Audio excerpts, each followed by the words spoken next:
अस्सलाम वालेकुम। नमस्ते, सत श्री अकाल। उम्मीद करता हूँ फिट होंगे, बेहतरीन होंगे, अपनी लाइफ अच्छे से एंजॉय करोगे। हम तीनों की तरह देवों के देव महादेव एपिसोड 6 फर्स्ट पार्ट है। लाइक शेयर सब्सक्राइब कर दें। फिर चलते हैं वीडियो की तरफ। मेरा नाम है मलिक शक्लानी बालू, मेरे साथ हैं Rana Mohammad Ali, Mohammad Sameer Khokhar. So guys let's start.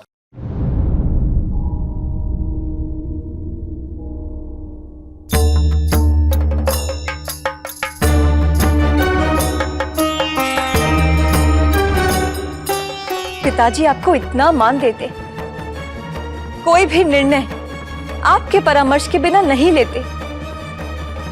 उनकी हर योजना में आपकी सहमति होती है।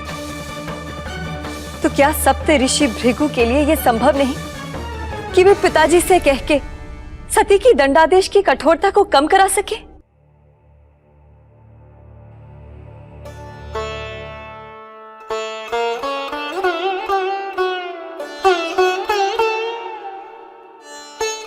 उसकी दशा देखी है आपने?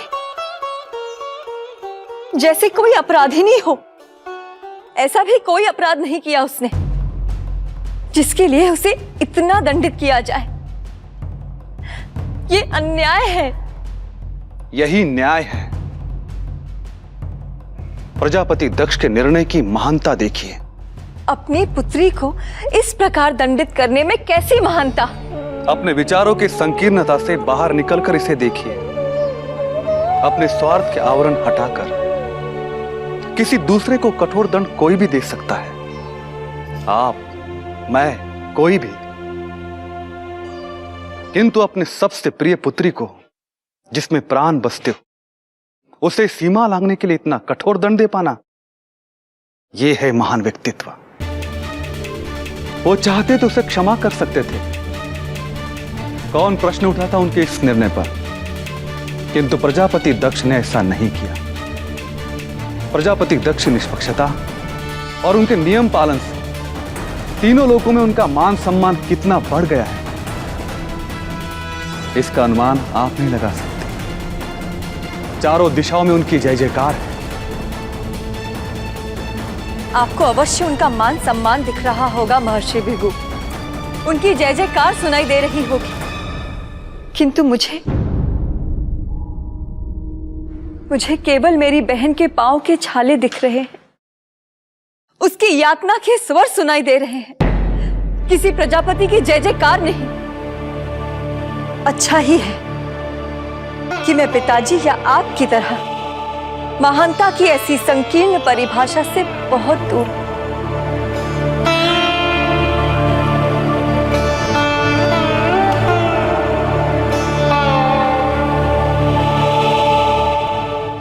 ये सब आपके पिता की शिव विरोधी गतिविधियों का परिणाम है।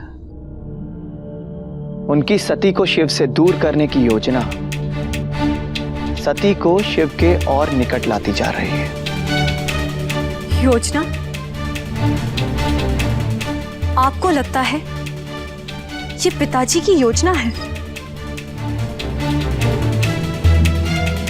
शिव को अपमानित करने के लिए प्रजापति ने विष्णु मूर्ति में शिवलिंग की स्थापना नहीं की। परिणाम, सती का दधीची के आश्रम जाना, शिव के नाम से परिचित होना और प्रजापति दक्ष द्वारा निर्धारित प्रायश्चित करने के लिए सती जिस तरह का जीवन निर्वाह कर रही है, वो स्वयं शिव की जीवन शैली ही तो है। प्रजापति ने सती को जिस मार्ग पर चलने को विवश कर दिया है,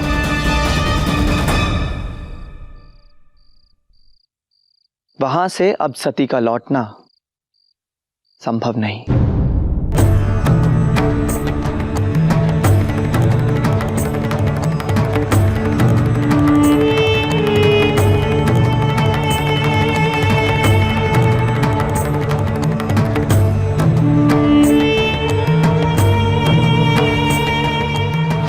मेरी मंशा आपको दुख पहुंचाने की नहीं थी पिताजी।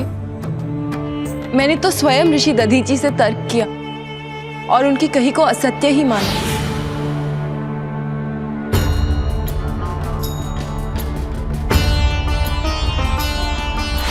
आपकी सती बिन वायु, बिन जल, बिन अन्न के जीवित रह भी ले, पर अपने पिता के लाड और स्नेह के बिना जीवित नहीं रह सकती।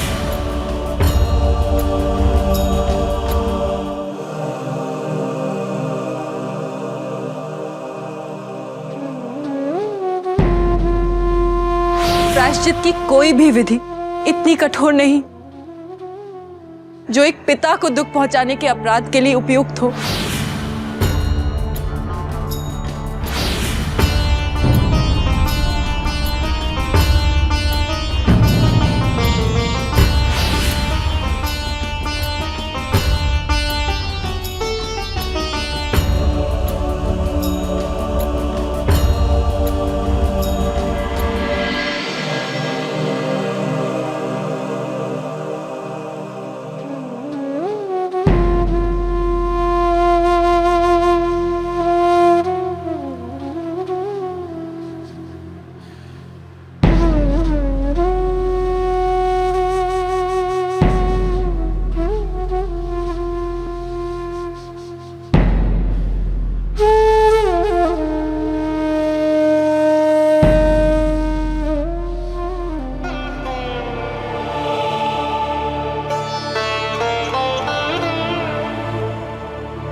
पूछेंगे नहीं कि सती कैसी है?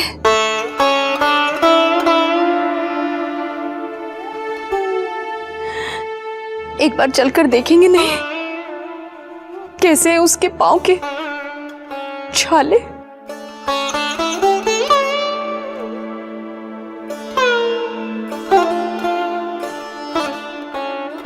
याद है आपको जब सती छोटी थी और कभी अस्वस्थ हो जाया करती थी, आपका तो किसी कार्य में मन नहीं लगता था। जब तक वो ठीक नहीं हो जाती थी आप उसके पास ही बैठे रहते थे, मानो आप लाचार हो।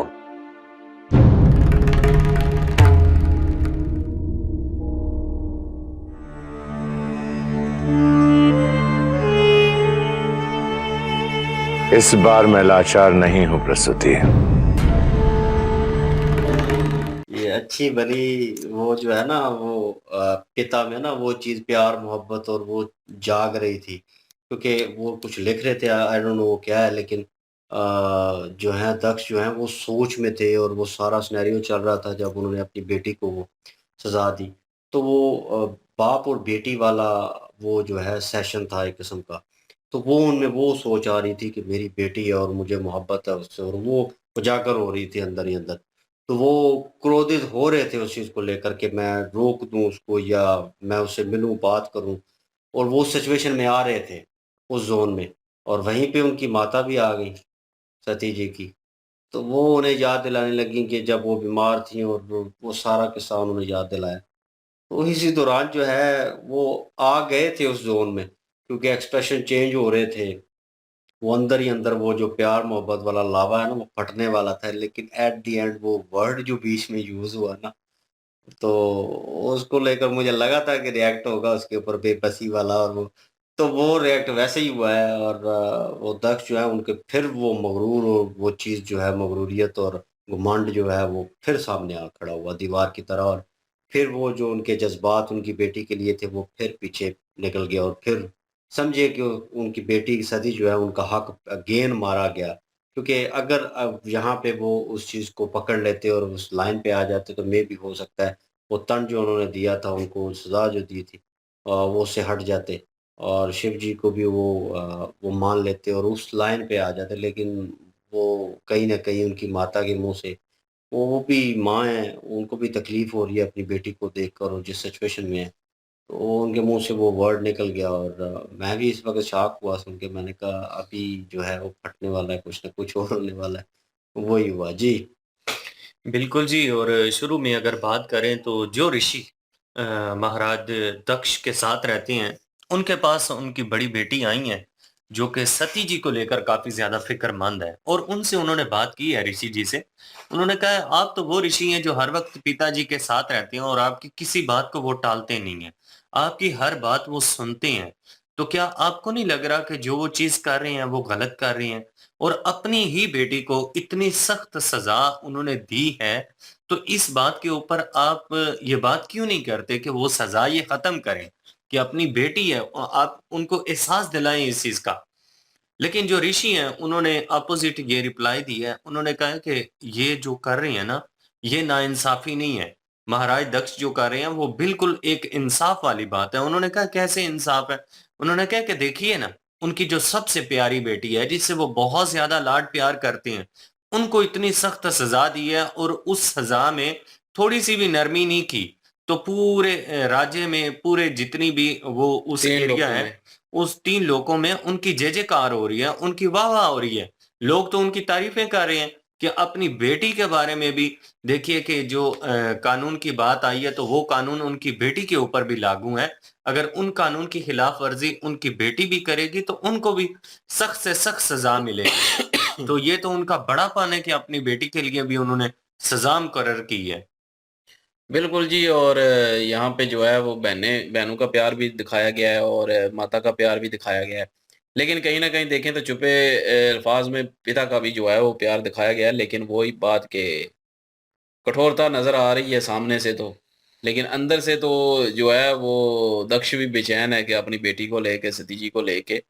और कहीं न कहीं जो है उसको है कि मैं सज़ा कर दूँ माफ़, लेकिन जब देखता है दूसरी प्रजा की तरफ और दूसरे अपने कानूनों की तरफ तो फिर कठोर हो जाता है। और उसके बाद जो है वो जैसे वो ऋषि कह रहे थे, महर्षि, कि ये जो 3 लोगों में उनकी पॉपुलैरिटी बढ़ चुकी है, उनकी मान्यता बढ़ चुकी है।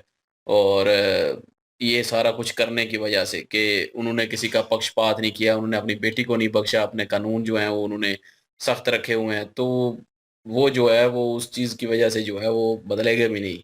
और लेकिन जो है वो पिछली एपिसोड में हमने देखा था कि जो दूसरे शिव भक्त जो ऋषि हैं, महर्षि, उन्होंने कह दिया कि आप अवश्य जो है पूर्ण करेंगी अपना ये जो परीक्षा है ये पूर्ण हो जाएगी आपकी और आप करके दिखाएँगी। हुँ। तो उन्होंने उनमें देख लिया है, तो जिससे लगता है कि ये पूर्ण हो जाएगी। बिल्कुल। और ऋषि कश्यप जो हैं, उनसे उनकी जो सती जी की बड़ी दीदी हैं, वो बातचीत कर रही थी और ऋषि कश्यप जो हैं, वो उनको बता रहे थे कि आपके पिताजी जो कर रहे हैं ना, वो उनका एक प्लान है, उनकी एक योजना है। उनकी योजना ये है कि वो शिव जी से सती जी को दूर रखना चाहते हैं और जितना दूर रखना चाहते हैं, उतना ही सती जी जो हैं, वो उनके करीब जाती जा रही हैं। ये सारी जो चीज़ें हैं ना, ये उनकी तकदीर में लिखी गई हैं और ये होकर रहे हैं। तो पहली एपिसोड में पता है हमने कहा था कि ये दंड देने का मकसद भी यही है कि ये जो कि नाम नहीं लेना और सोचना तक नहीं शिव जी के बारे में। तो वो ये बस इसीलिए है कि वो भूल जाएँ जो भी हुआ है। बिल्कुल। और ज़बरदस्त पार्ट था जी और मज़ा आया, एन्जॉय किया, आपने भी एन्जॉय किया होगा तो प्लीज़ लाइक, शेयर, सब्सक्राइब कर दें। इंशाल्लाह मिलते हैं नेक्स्ट वीडियो में। अपना ख्याल रखिएगा, दुआ में याद रखिएगा। तब तक के लिए अल्लाह अल्लाह हाफ़िज़, हाफ़िज़। पीस।